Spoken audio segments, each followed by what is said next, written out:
My name is Andrea Pennington. I'm an integrative physician, acupuncturist, best-selling author, and international speaker. My career in broadcast and digital media spans over 20 years. As past medical director for Discovery Health Channel, I've had multiple appearances on Oprah, Dr. Oz, and CNN, and my TED Talks have reached 2.5 million people. For the last several years, I've been helping other doctors, dentists, healers, and coaches from around the world to share their messages with global audiences through personal branding, publishing, online courses, and media training. And what makes this combination unique is that I am bringing my 20 years of expertise as a professional speaker and coaching other people on their TED-style talks. So I know what it takes to craft a keynote, a TED Talk, and even workshop presentations so that you communicate your message with confidence and clarity.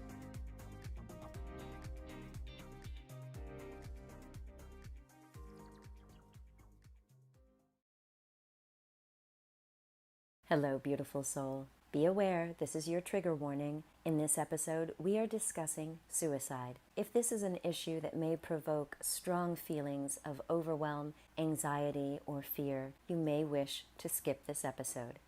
Of course, we do treat the subject very sensitively, as my guest and I have both had experiences with suicide, but if it's sensitive for you, please take care of yourself. It is such a joy to welcome you, Pia Prana Muggerud from Norway. Thank you for agreeing to have this conversation with me. Oh, it's such an absolute pleasure.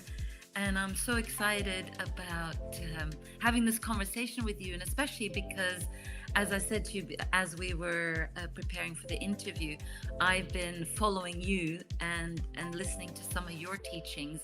And now I get to really have a conversation with you about some of the topics that I think are dear to both of our hearts. So thank you for inviting me. Well, it's my pleasure. And I was so grateful to be a part of your summit. So we're just, sharing the love. Yeah. Well, there are a couple of things that we also share in common.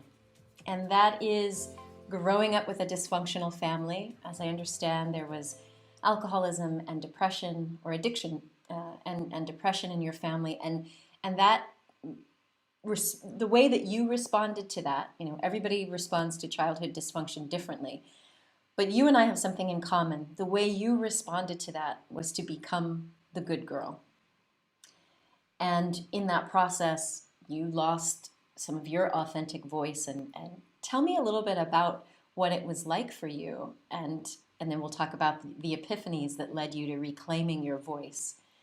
Yeah. It was almost like being a fish in water, and the fish don't see the water.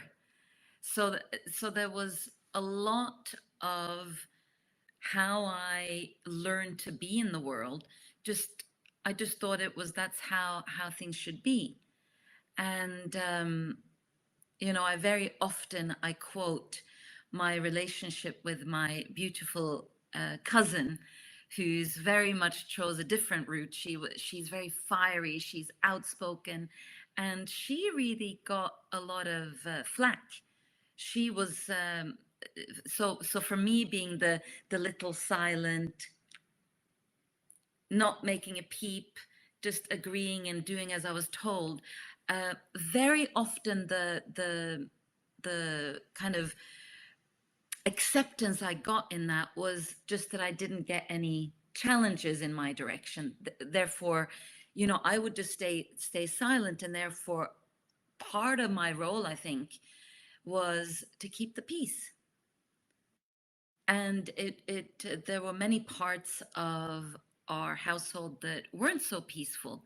It wasn't a constant thing, but certainly a daily and weekly basis. And I think in my little head when I was growing up, I just thought that I've got to find a way that I can make things better. I think I internalized part of what was going on in the family at large, and I looked for ways that how I can maybe overcome, I think, the internal shame that I'd also developed inside. And yeah, I was so helpful. I didn't say a peep. If somebody told me this is what I have to do, I would do it. I never once rebelled. I mean, the amount of friends of mine that have told me about how they rebelled, and I never once put my foot down to anything. Well, I know how that goes. It's like I also, in response to the way that I was parented, I became the good girl, and it wasn't just that I chose to be silent. Like my mother literally said, "Children are to be seen, not heard." So to keep the peace, to not get punished, I was the good girl. I obeyed. I made sure I got really good grades in school, and I didn't rebel until much, much, much later in life. But I love how you shared in this book, She Rises for Tomorrow, your chapter about your kind of awakening. Like it's a process of awakening and reclaiming your authentic self and your voice. But you described a part of you as a rebel. So take us to how you had, got this degree. You went off to Scotland. Like take us through a piece of this journey. Yeah. I look back at so many of the decisions I made in my life, and it was always a my feelers were facing outwards, not facing inwards, not checking in with here. I was checking outwards. And as I completed my studies, rightly so, in beautiful Edinburgh in Scotland, there was this sense of there really was a sense of emptiness. Like there's something that just isn't quite right. And and when I got this invitation to travel halfway across the world, i I never thought in a million years that I would go to China, to Hong Kong. But there was, and the rebel that you mentioned is, there was something that was kind of waking up inside, that there's got to be more to this. And I realized that I needed to really take a big leap of faith. And although I wasn't at the time, in that moment, I wasn't planning on staying in Hong Kong for a quarter of a century. I was going for a couple of months. But even just that, that step, it kind of feels like, when you talk about the hero's journey, it kind of felt like a big part of being able to take such a big leap. There was something inside of me that needed more space. And in fact, back then I used to talk about how I needed to be able to breathe more. That there was something inside of this box that I existed inside of, there just wasn't enough oxygen. So traveling all the way across to Hong Kong, um, later showed me that, oh, there was this, whew, Like you could something exhale. open. Yes. And even, and just take in the air that I felt like I needed, because somehow there was a restriction inside, that this rigidity of the good girl that I'd played for so long. And yes, so I 24 25 years ago, I got on a plane from a invitation from a dear friend to say, do you want to come and visit? And I jumped on that plane, and of course I was scared, but there was something inside that needed, it almost wasn't a decision, it was something that I was being pulled towards, that led me on the beginning of that big adventure. Well, I love how in your story in the book you share how there are these different parts of you and different voices. So the rebel was like, I'm doing this, I'm taking this. And even when you got there and you were kind of like, a little bit of culture shock, the good girls spoke up again and was like, no, no, no, you're going to have to see this through. So I wonder, when you say that there was this part of you that was like pulling you forward, do you think that that was just yourself, your true self, without all the masks and protectors? It was like saying, look, I need to live my truth. And part of it is going to be found by leaving your Europe, right? Yeah, it certainly was. And I also wasn't accustomed to listening to that voice. But I think that a combination of circumstances in that at that moment, that little voice came up for air for actually at the time a very short moment. Because of course when I found myself sitting on the bus on the way from the airport going, holy, what have I just done? All the fear and all the uncertainty came back. And it actually took quite a bit longer before that voice started getting a little bit more airtime again. But that at the moment, that was all I needed. That connection, like connecting the dots where there's something else. And I need to do this almost from a sense of this urgency of, to really survive, I got to take this journey, this I suppose hero's journey. And yeah, it did take me a great deal longer to revisit then that voice inside, because I was so familiar with a good girl. Yeah, yeah. I know. I know it well. And so, Hmm. how much did did you battle with yourself at all, knowing that you were leaving your parents behind? I understand that your mom was suffering with mental illness, because that came up in your first year over in Hong Kong. So tell us about that. You know, my mom had struggled for many years, and this was also part of the whole kind of dysfunction inside of the family, was that this was really not talked about. And especially my mum would say things like, we don't talk about anything outside of these four walls.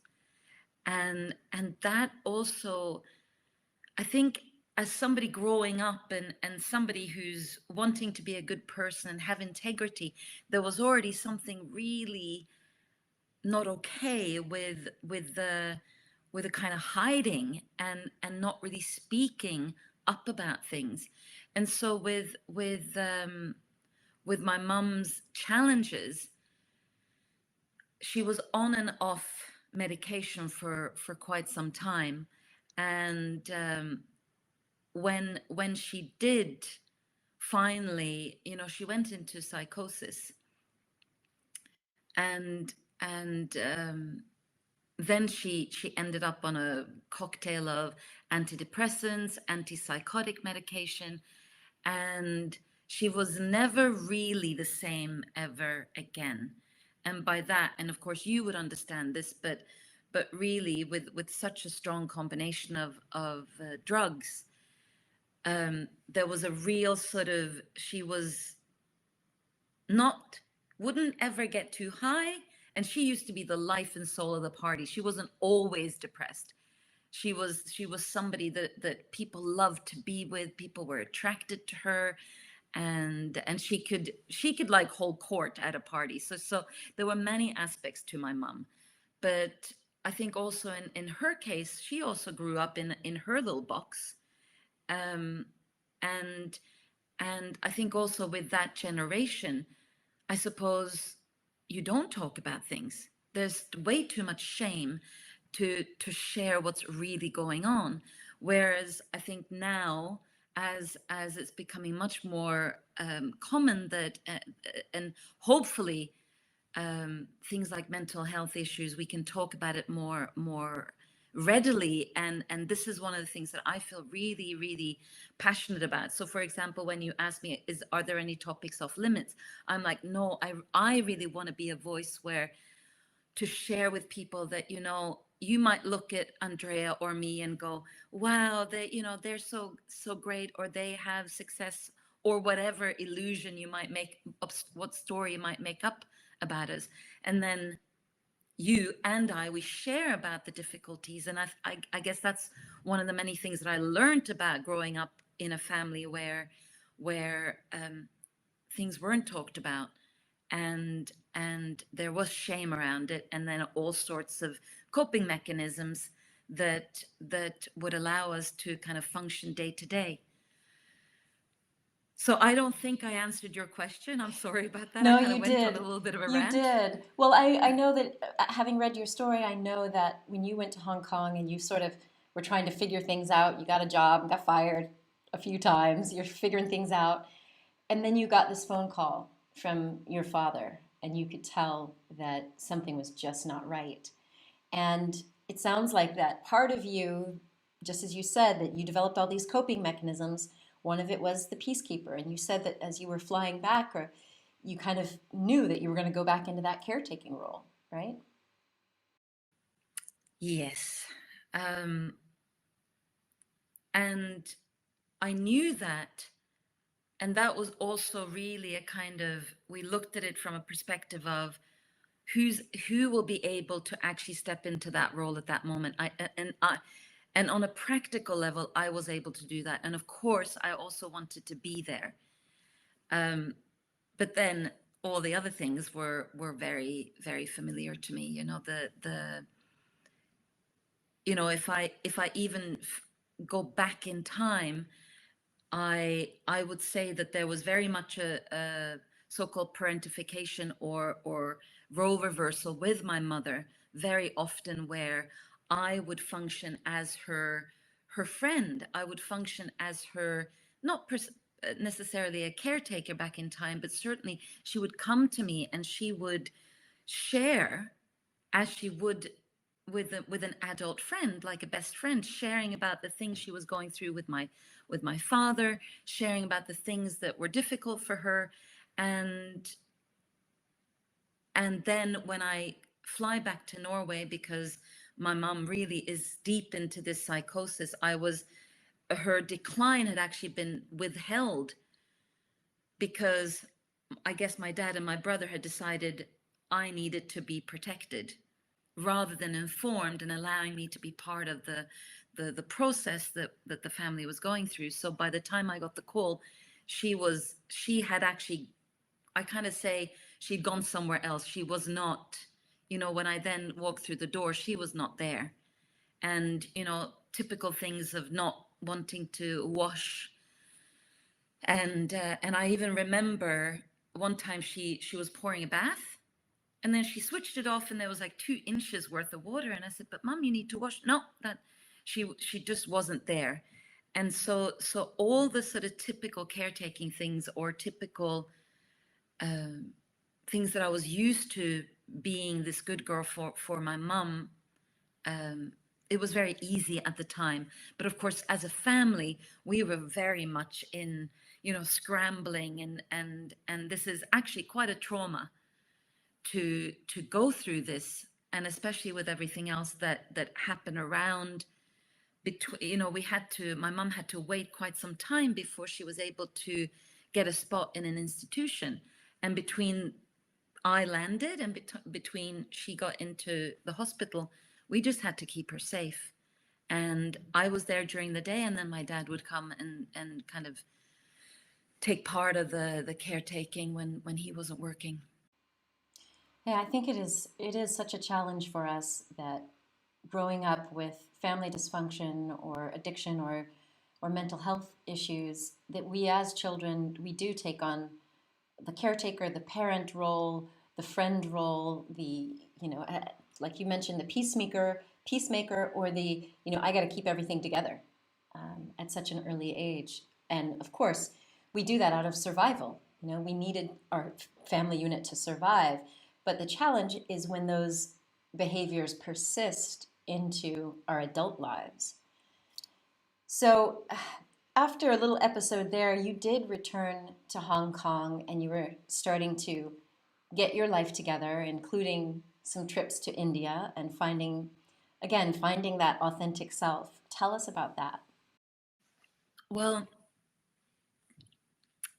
the first step in what happened once my mother was safely hospitalized, and she was actually in a mental institution that I'd actually worked in before. And so I knew the place well. And in fact, I remember this one conversation when I was still in Norway with my dad, and he was like, I'm really hoping we don't have to institutionalize your mom. And I said, why not? The place is great. I know it really, really well. People, the patients that are there get really good care. But by the time I went back to Hong Kong, all the years of just living an inauthentic life just came crashing down. And my mum's illness was really a catalyst, but of course, really, it was just, I don't know how, 20 something years, I don't remember, but of years of just living a life that I thought I should. And so I guess I didn't really know it at the time, but in retrospect, it was very clear that I suffered a depression, and I spent days and days just crying and feeling such helplessness, and really I was almost like paralyzed. There was very little I can do. But then slowly I was introduced to, say, books. I remember my very first introduction to India was this Indian meditation center, and they would do free positive thinking classes. So I went there, and that was actually my introduction to meditation.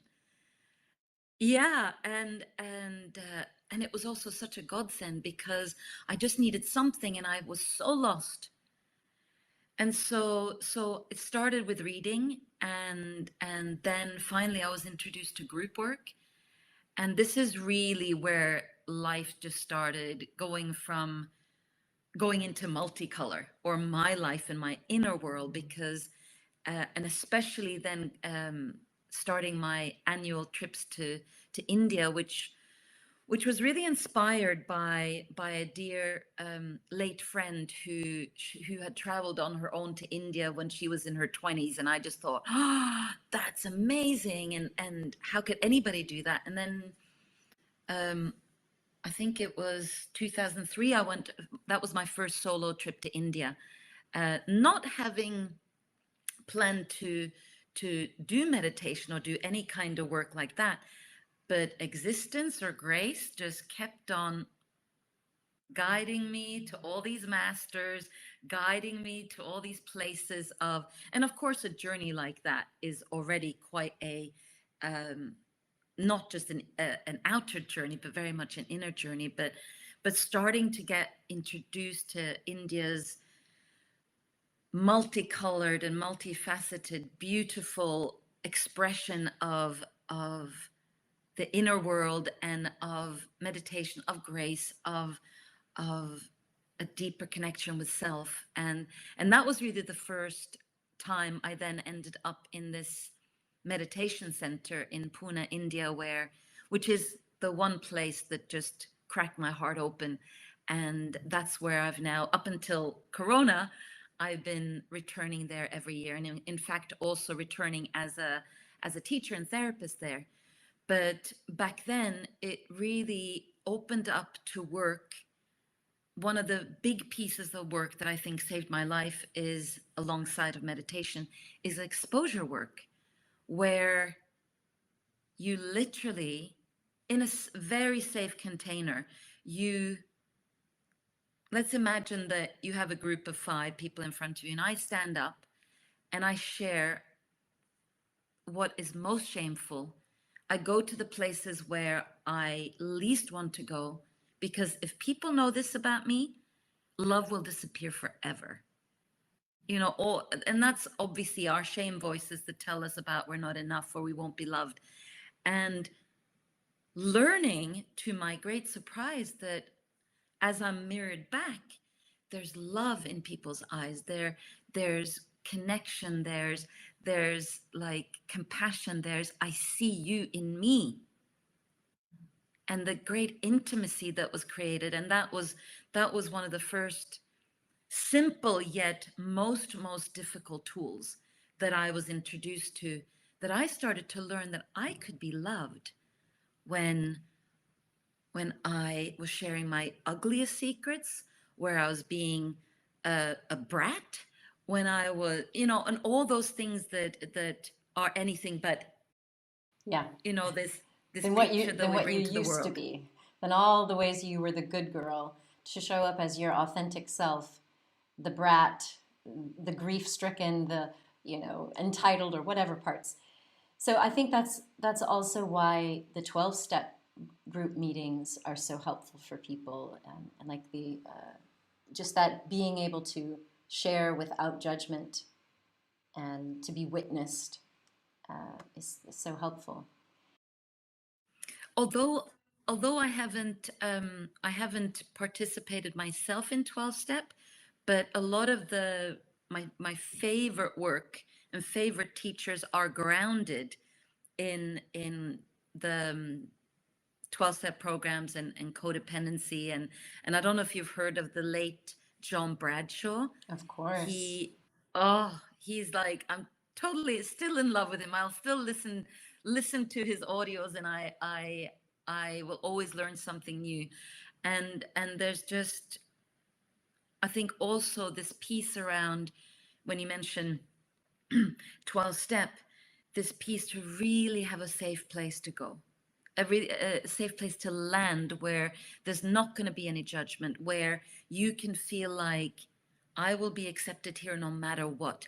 And that kind of healing inside is just there's no money that could buy that, you know, and that I'm eternally grateful for being guided. And I think that's where I also realized in India that I was connected to something bigger than myself, because as I was journeying and ending up in all these centers that with all these masters, etc., that I started to see that I also don't have to do a life on my own, because there is something bigger that if I really stop and I really connect and I listen, I can be guided beyond just this little being that is just me. Yeah, I love it. So you continue to make these journeys to India yearly, but back home in Hong Kong, you eventually did get another call from your father with not great news. Tell me about that. Yeah. So I had on one trip to India, I had met the love of my life, and I was living in Hong Kong. He was living in Berlin, Germany, his hometown, and we started this whole. We call it a gypsy marriage, because I did actually end up marrying the guy. um, but at the time, we were mostly visiting each other, and he had just arrived back in Hong Kong, and we had got this little flat together that we were going to have for the summer, as we were still navigating our budding romance, and yeah, the phone rang, and I was very surprised to hear my dad's voice, because excuse me, because it was extremely early in Europe, and of course the news that he gave me, he would never have wished to give me that news on the phone, but of course I'm thousands of miles away, and he called me to say that my mother had ended her own life. So was she then released from the hospital, that treatment Yes, center? she was. Yeah, so in fact, that this was about 10 years after she was hospitalized. And she wasn't, in fact, hospitalized for so long. It was only around 3.5 months. But ever since, she was on this cocktail of various pharmaceuticals that, yeah, she, like I said earlier, she wasn't so present. She wasn't really able to. And she never believed that she was ever able to stop those drugs. And sadly, she didn't really. She had a psychiatrist that was supporting her, but I remember her calling me up. I'm digressing a little bit, but I remember her calling me up one day and saying, "Hey, I've been communicating with my psychiatrist, and he said that there's nothing he can do for me." Hmm. And the immense anger that I experienced in that moment. And of course, I was raging on the phone to her, because in that moment, I just couldn't hold it back. But this is also where, when I look back at the absolute privilege of the teachers and therapists, and I'm even noticing just tears could easily come, because of the privilege of the kind of therapists and teachers that I've been able to work with, that have helped me heal. has just been immense, and what's available in the world, as you will know very well, and for a professional to give that response that there's nothing we can do for you. And of course she's looking at this medical professional saying, well, oh, and I'm not saying that that led to the suicide, but of course there are when you're dealing with so much pain. You know, my mum experienced a great deal of childhood trauma. She experienced sexual abuse by her stepfather, and as a result, the stepfather wasn't sent away. She was sent away. Oh my. And she was 6 years old, and she ended up not growing up with her mum and not growing up with her twin brother. Oh wow. And she grew up with her loving but strict grandparents. And so you can imagine what she was carrying for so many years, and just never really having the support that she needed. And I know for myself, you know, I'm grateful that I'm not sitting here today with the feeling of I should have done something more, because at the end of the day, I was still the child, even if I was an adult as she passed away. But for her, it finally was too much to bear. I mean, she was barely leaving the house, and I don't think anyone should have to live that kind of life. And so I remember in the first few days, by the time I managed to get on a flight home, and my dad and I actually often have very intimate conversations. We can talk about things like this, but I remember him saying to me that actually I am sitting here also with a feeling of relief, and it was, I also felt good, and this might sound strange, but I also felt good for him that he was able to feel that and be able to say that, because she had spent so many years in so much pain and so much desperation. And my father he wasn't a full-time caretaker because he worked, but other than that, he was a caretaker also. And so it wasn't a life for either of them, but of course, especially for my mother.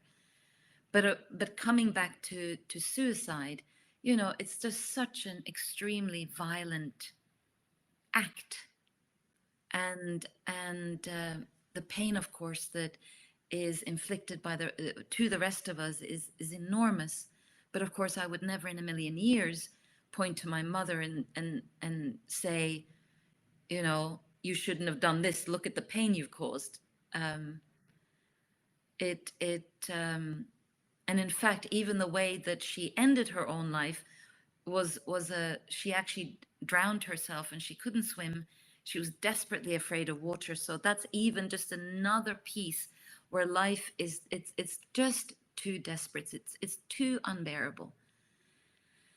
And so thankfully it wasn't my father that ended up finding her, which is probably my biggest thing that I'm what I'm most grateful for in such an impossible situation, because it was, you can imagine just how enormously difficult, not only everything that he had been going through over the years and also then this happening, but then having to call me, and then he called my brother, but he just said to my brother, who's also in Norway, so said, hey, your mum's got even worse, can you please come?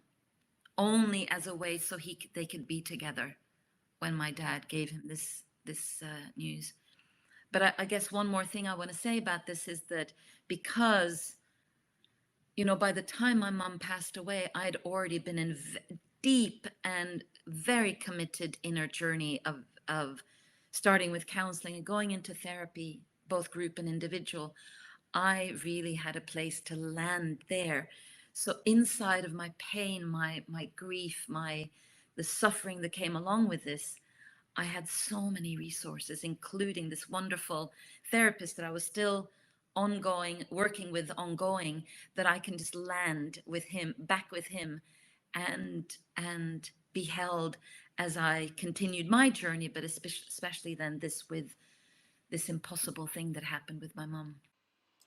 Well, thank you so much for sharing your story, and my heart is with you and your father and your brother at such incredible loss and pain, and yes, relief.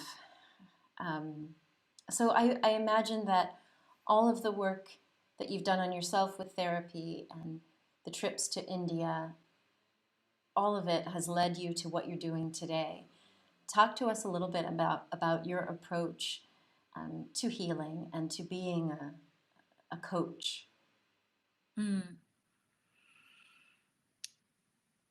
Well, I think every step of my journey has led to not just my inner, finding this place where I guess I would say inner freedom more than anything.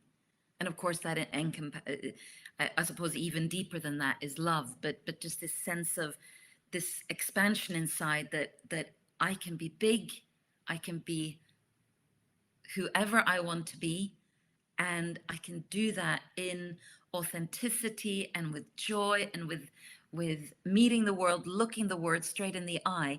And of course, so that was the main purpose of this journey. But of course, I trained as a coach back in 2002, and it was, although all the therapeutic trainings and I didn't actually end up as a counselor until probably about 5 years ago. But coming back to our mutual sort of commonality with our growing up, what I really, the typical people that I love working with is specifically around the good girls. I call it like the good girl syndrome. So coming back to kind of the roles that we create as we grow up in dysfunctional families, which is rooted in codependency. But I specifically focus on the good girl, mainly because, of course, I know it inside out. And my approach, of course, is equal counseling or coaching and bringing in meditation. But what I have learned along the way, and what I've then brought into my work, is that I see again and again people using the outside world to give them cues about how to live. And so I actually call the work I do my inner compass, because what we work with is to then, all right, let's go in, and there is the true compass. That's where this is the direction I need to go in this moment. So I very much work with embodiment practices and part of what I'm trained to do is something called biodynamic breath and trauma release, which is trauma informed work, and part of it is to get people back in the body, not just here, but actually include the rest. And so, of course, inside of that, I use things like breath work, and it's a very simple breath work or type of tool. I mean, there's so many different types of breath work, but it's activating the nervous system in a way that we actually trigger the the stress response, so that the body actually naturally starts moving in a way. It could be anything from just stretching to actually shaking it out, just like animals do in nature when they release trauma. So a lot of that is also just getting familiar with the messages of the body, like the felt sense, getting familiar with excuse me, how the body can really guide us so deeply into our daily life and how we function. Another part, of course, is meditation. Often I might prescribe active meditations, because what I've also learned over the years is that we've got to move the body. We can't be stagnant. If we want to move stuck energy inside, we can't be couch potatoes and sitting at home. That's another big piece. And of course, things like creating healthy boundaries is actually, over the years, people come to me, and the one single common thread is that people lack healthy boundaries. And so that's another thing that is a part of the compass, to start getting a sense of, well, what's okay and what isn't. Because at the end of the day, healthy boundaries is really about teaching others how you would like to be treated, teaching others what's okay. And it starts with you knowing what's okay and what isn't. And I am a great example of not having healthy boundaries for so many years, and then allowing myself to either make decisions that's overriding my well-being, or allowing people to say or do things that wasn't okay. Like, for example, you mentioned getting fired one time, which if I had had any boundaries at the time, of course I would have put my foot down. I would have spoken up, but I had swallowed so much over the years. And speaking of swallowing, part of often what I prescribe when I work with people is exercises to start opening the throat chakra. And one of my favorite ways is to take, let's say, a kitchen towel, and you kind of make it into a little bit of a sausage. You put it in your mouth, bite, and you pull, and you scream. So you're engaging your jaw, but you're also engaging your throat. And it's a fantastic, empowering way to kind of just get up anything that's energetically swallowed. And my God, I swallowed for years. Yeah, same So here. that's some of what I do. Wow, you are just a treasure trove of wisdom and insight, and I love all of the practical side to what you do. Pia, I thank you so much for sharing your story with us, and congratulations on being published in this book, She Rises for Tomorrow. I will include a link in the description here of this meditation that you have created for people to tap into totally for free to start to experience some of Pia's work. Thank you. Oh, and Andrea, thank you so much. I think we could have continued for another 3 hours. Probably. For now, it's been such a pleasure. Thank you. Thank